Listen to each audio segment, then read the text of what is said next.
We want to talk about Donald Trump's strategies to motivate voters on Tuesday.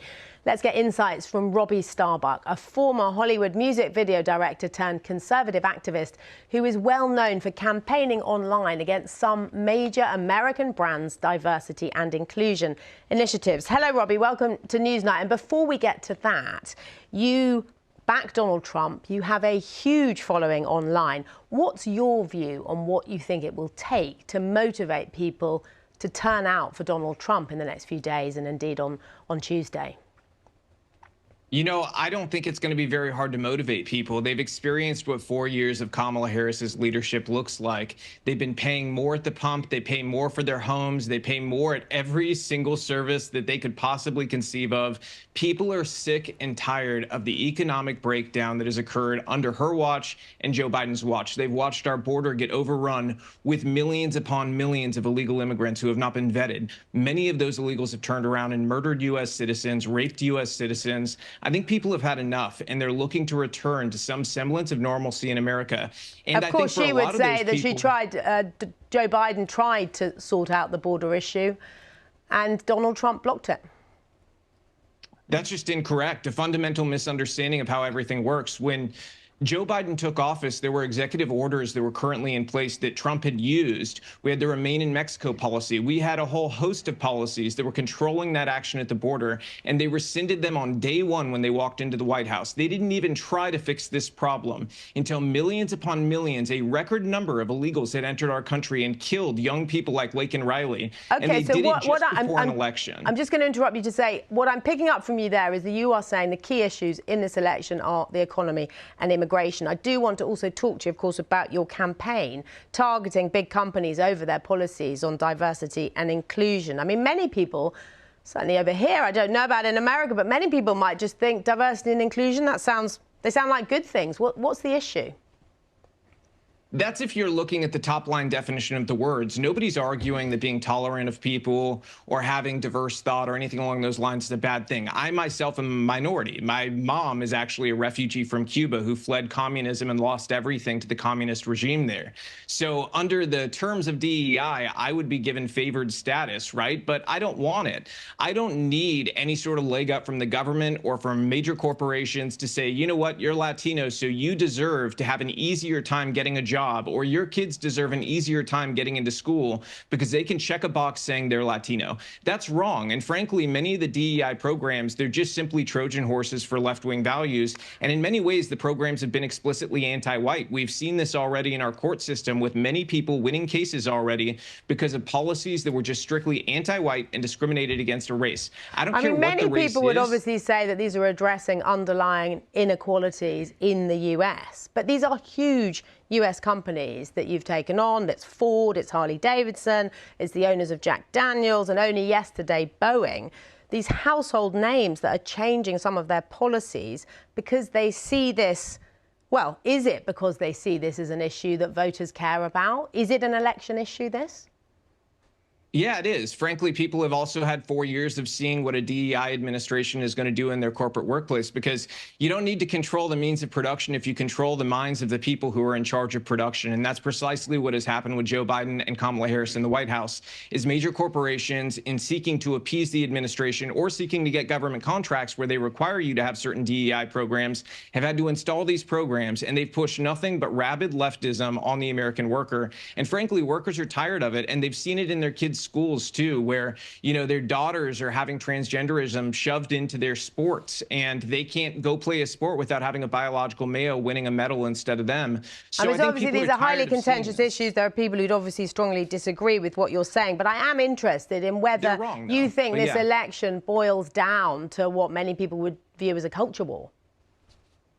I think culture war is a word the media likes to use, but in reality, for normal people, these are everyday issues. You know, I just interviewed a mom not long ago whose 13-year-old daughter started to believe she was transitioning in high school. And shortly after that, the state of California took custody of the daughter. And you know what happened to the daughter? In the custody of California, they transitioned the daughter without parental consent, and the daughter committed suicide. So clearly, the state of California did not have the best interest of that child at heart. The mother did, and the mother is heartbroken and trying to get justice justice so this never happens to another child. I mean, we obviously don't know the details of that case. What I would say is that the US LGBTQ plus advocacy group, which is called Human Rights Campaign, they describe you as a political bully, an election denier, and talk about you as a MAGA bully, a Make America Great Again bully. What's your response to that? I'm not even sure how that makes any sense, but bizarrely, you know, with the HRC, I think it's probably the most Orwellian name you've ever heard of. It's like writing a bill that says, you know, We're Gonna Save Puppies Act, and then in the actual bill, it's like, yeah, if you vote yes, we're gonna murder puppies. It makes no sense. Nothing they do has to do with human rights. It's about pushing rabid leftism on America, on corporations, and they're the ones who forced in policy sets in these major corporations that have resulted in those companies paying to help get transition surgeries for children. Okay, so we're talking about in California, places like Kaiser Permanente have given double mastectomies to 13-year-old girls. Okay, we're gonna stop talking about trans here because you brought it up a lot. But I am interested in, you know, usually conservatives say that companies should be left to directors and shareholders to run, but you seem to want to dictate how they should run their businesses. This is state intervention, effectively, isn't it? No, I think you fundamentally misunderstand the reality of how companies should work. They should always answer to their customers first and foremost, shareholders second, and nobody else really after that, okay? Because customers should be king. That's how America operated for a long period of time, and that's what we're bringing back with my movement is we've made the voice of the customer paramount again. Companies can't ignore it. We've shown that we have financial teeth, and we have lost these companies billions upon billions of dollars when we do our campaigns. There's a reason they're dropping these policies because, number one, we're right. The customers are on our side. They're being very vocal about it. When we turn our sights on a company, they have to have that hard, you know, conversation where they realize that, first of all, if you're a public company, you have a fiduciary duty to your shareholders to do the right thing in terms of how your company's economic outlook looks. When you see the results of our campaigns and say the diving, you know, profits of a company like, let's say, Harley Davidson, or you see that John Deere lost almost $10 billion in market cap while they were in our sites, you have to have a very real conversation about what's fundamentally responsible as a company, and it's because customers are on our side. Okay, Robby Starbuck, I'm going to interrupt just to say, I imagine many of these companies would say that it wasn't all down to you, that they are potentially changing some of their policies, but please do stay with us. I want to bring in the panel, please, just to get a sense of what you've heard. Bonnie Greer, I wonder what you make of what you've heard just then from Robby Starbuck. Well, I'm just amazed at the fact that Robby didn't even take any breaths. I mean, that's the thing I was looking at the most. That's impressive work, right? No, it was very impressive. I mean, incredible. He's part of the sort of MAGA coalition that Donald Trump television shill has brought together to, you know, sell to the American people. There are people who actually do believe and live what Robby promulgates, and they all come under this. That's what he's saying. It's popular. Yeah, well, he absolutely, they do. They're out there, and they come together under this thing called MAGA. And for me personally, it's fascinating listening to this interpretation. One thing that he's wrong about, or maybe he doesn't know, is that there was a bipartisan bill that came across for the border, and Donald Trump, and he's on record as saying to the leader of the House, his associate, to kill the bill so the Democrats don't get a win. And Trump was happy to say that in public. He's not worried about not saying it. So it did happen. And the other thing, too, that I would say is I remember, maybe it wasn't that long ago, Donald Trump had a slogan that was, he loves slogans because he's a television guy, build the wall and Mexico will pay for it. Well, Mexico never paid for anything. Gabriel, I'd like to bring you in, Gabriel Gatehouse. How popular is this kind of opinion, what Robby Starbuck's talking about, and will it motivate? Does that kind of view motivate people out to vote, do you think? I think just listening to Robby's language, to me, as somebody who's spent a lot of time on the sort of more conspiratorial end of MAGA world, and Robby doesn't come across as conspiratorial on the face of it, but the language he's using, you don't have to control the means of production if you control the minds of the people who are doing the production.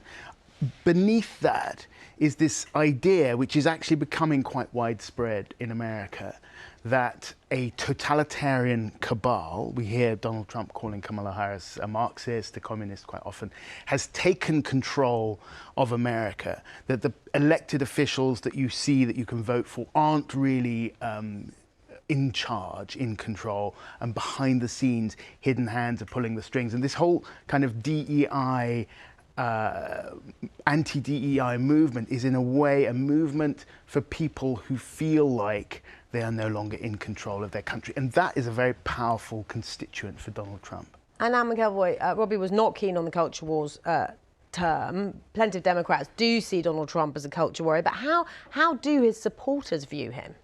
Well, I mean, I think just to have a slightly different view from the other two panellists, I mean, a lot of other very reasonable Americans, regardless of how they intend to vote or if they intend to vote next week, do feel DEI has gone too far. So do a lot of companies. And they feel that companies try to shield themselves from a radical kind of progressivism, which can covers a multitude of good things and bad things. But if we asked opinions here, if we went around here, if we went around the studio and around our audience, I think we'd find there were lots of differences. And people would say, yes, I like this thing. I think my company should do more of this, or this campus that I'm teaching at or that my kids are at should do more of this or that. But it's not the case. Everybody thinks diversion, inclusion, when put through this kind of corporate prism, has been a great thing. Companies often got a way to get rid of some of it. So this is quite convenient cover. I take Gabriel's point that it is also a conspiratorial MAGA talking point. But there's also quite a lot of bits of it that should be talked about and should be critiqued. I am all for talking about that's also why I think when you say, how do